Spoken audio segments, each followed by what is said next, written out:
Assalamualaikum warahmatullahi wabarakatuh dan selamat pagi. Perkenalkan, nama saya Kamilina Laura Palipadang, NIM 2011-3005.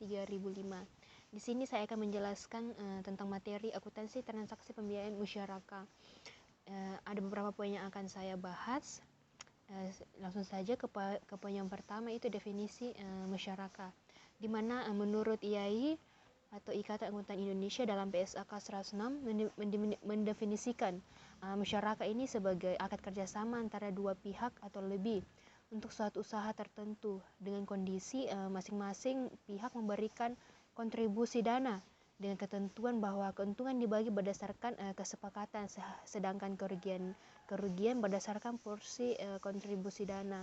Jadi dari sini juga kita bisa melihat perbedaan antara syarki dan antara musyarakah dan mudharabah, di mana mudharabah itu hanya modalnya itu hanya dari satu pihak, sedangkan musyarakah tadi itu modalnya berasal dari dua pihak atau lebih.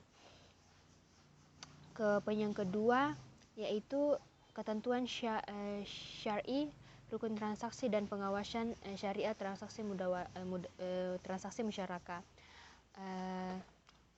Yang pertama itu ketentuan syar'i, di mana ketentuan syar'i ini terdiri atas dua jenis, yaitu musyarakah hak milik dan musyarakah akad, di mana musyarakah hak milik ini adalah persekutuan antara dua orang atau lebih dalam kepemilikan salah satu barang dengan salah satu sebab kepemilikan seperti jual beli, hibah atau warisan. Sedangkan musyarakah akad adalah akad kerjasama dua orang atau lebih yang bersekutu dalam modal atau keuntungan. Berdasarkan perbedaan peran dan tanggung jawab para mitra yang terlibat, musyarakah akad ini dapat diklasifikasikan atas musyarakah inan, musyarakah ba'ab dan musyarakah wujud, dan musyarakah mufadaha, di mana musyarakah inan ini adalah kerjasama antara dua orang atau lebih dengan modal yang mereka miliki bersama untuk membuka usaha yang mereka lakukan sendiri, lalu berbagi keuntungan bersama. Yang kedua tadi itu adalah musyarakah abdan, di mana musyarakah abdan ini adalah kerjasama antara dua pihak atau lebih dalam usaha yang dilakukan oleh tubuh atau praktik mereka, seperti kerjasama sesama dokter di klinik, sesama tukang jahit, atau sesama akuntan atau konsultan. Yang ketiga tadi yaitu musyarakah wujud, adalah kerjasama dua pihak atau lebih dengan cara membeli barang dengan menggunakan nama baik mereka dan kepercayaan pedagang kepada mereka tanpa keduanya memiliki modal uang sama sekali, terus menjualnya dengan pembagian keuntungan mereka dan pedagang, lalu setelah dijual bagian keuntungan mereka dibagi bersama. Yang terakhir tadi itu yaitu musyarakah mufadah, di mana musyarakah mufawadah ini adalah musyarakah di mana para anggotanya memiliki kesamaan dalam modal, aktivitas, dan utang piutang dari mulai berdirinya musyarakah hingga akhir. Berdasarkan perubahan porsi dana para mitra ini, musyarakah dapat diklasifikasikan menjadi dua, yaitu musyarakah permanen dan musyarakah menurun, di mana musyarakah permanen ini yaitu musyarakah dengan ketentuan bagian dana setiap mitra bersifat tetap hingga akhir masa akad. Yang kedua itu musyarakah menurun atau biasa juga disebut dengan musyarakah mutanakisah, yaitu musyarakah dengan ketentuan bagian dana salah satu mitra akan dialihkan bertahap kepada mitra lainnya, sehingga bagian dananya akan menurun, dan pada akhir masa akad mitra lain tersebut akan menjadi pemilik penusaha itu. Lanjut yaitu rukun transaksi, di mana rukun transaksi ini ada tiga juga, yaitu transaktor, objek musyarakah, dan ijab dan kabul, di mana ada dua pihak transaktor, yaitu cakap hukum dan berkompeten dalam memberikan atau diberikan kuasa perwakilan. Yang kedua itu objek musyarakah, ada dua, yaitu modal dan usaha. Yang ketiga itu ijab dan kabul, adalah pernyataan oleh para pihak untuk menunjukkan kehendak mereka dalam mengadakan kontrak atau akad. Saya ulangi dari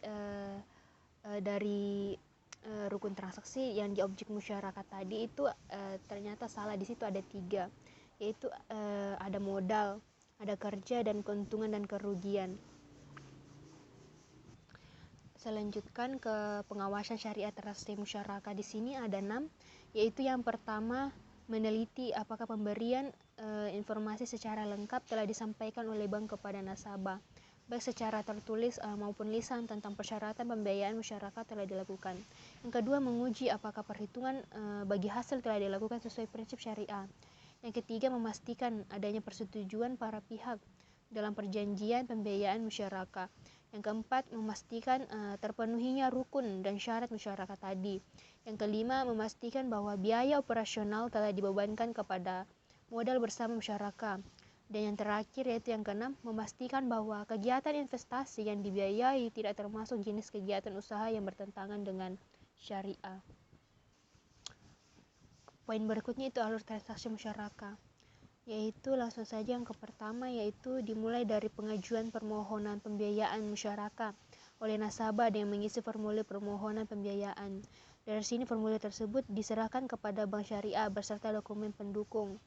Terus pihak bank melakukan evaluasi kelayakan pembiayaan masyarakat yang diajukan nasabah dengan menggunakan analisis culture, capital commitment, dan collateral. Kemudian analisis diikuti dengan verifikasi. Bila nasabah dan usaha dianggap layak, selanjutnya diadakan perikatan dalam bentuk penandatanganan kontrak musyarakah dengan nasabah sebagai mitra di hadapan notaris. Yang kedua itu bank dan nasabah mengontribusikan modalnya masing-masing, dan nasabah sebagai mitra aktif mulai mengelola usaha yang disepakati berdasarkan kesepakatan dan kemampuan terbaiknya. Ketiga itu hasil usaha dievaluasi pada waktu yang ditentukan berdasarkan kesepakatan. Keuntungan yang diperoleh akan dibagi antara bank dengan nasabah sesuai dengan porsi yang telah disepakati. Seandainya terjadi kerugian yang tidak disebabkan oleh kelalaian nasabah sebagai mitra aktif, maka kerugian itu ditanggung proporsi terhadap modal masing-masing mitra. Adapun kerugian yang disebabkan oleh kelalaian nasabah sebagai mitra aktif sepenuhnya menjadi tanggung jawab nasabah. Yang keempat itu bank dan nasabah menerima porsi bagi hasil masing-masing berdasarkan metode perhitungan yang telah disepakati. Alur transaksi masyarakat yang terakhir, yaitu bank menerima pengembalian modalnya dari nasabah. Jika nasabah telah mengembalikan semua modal milik bank, usaha selanjutnya menjadi milik nasabah sepenuhnya. Poin berikutnya itu penyajian transaksi masyarakat, di mana pembiayaan masyarakat ini disajikan sebesar saldo pembiayaan masyarakat nasabah kepada bank. Tagihan kepada mitra aktif yang disebabkan akibat kelalaian atau penyimpangan mitra aktif itu disajikan sebagai bagian dari pembiayaan masyarakat. Pembiayaan masyarakat yang diakhiri sebelum jatuh tempo atau sudah berakhir dan belum diselesaikan oleh nasabah tetap disajikan sebagai bagian dari pembiayaan masyarakat. Selanjutnya, piutang bagi hasil yang disajikan sebagai bagian dari aset lainnya pada saat nasabah tergolong performing. Sedangkan apabila nasabah tergolong non-performing, maka piutang bagi hasil disajikan pada rekening administratif. Yang ketiga yaitu cadangan kerugian penurunan nilai pembiayaan masyarakat disajikan sebagai pos lawan atau kontra account pembiayaan masyarakat.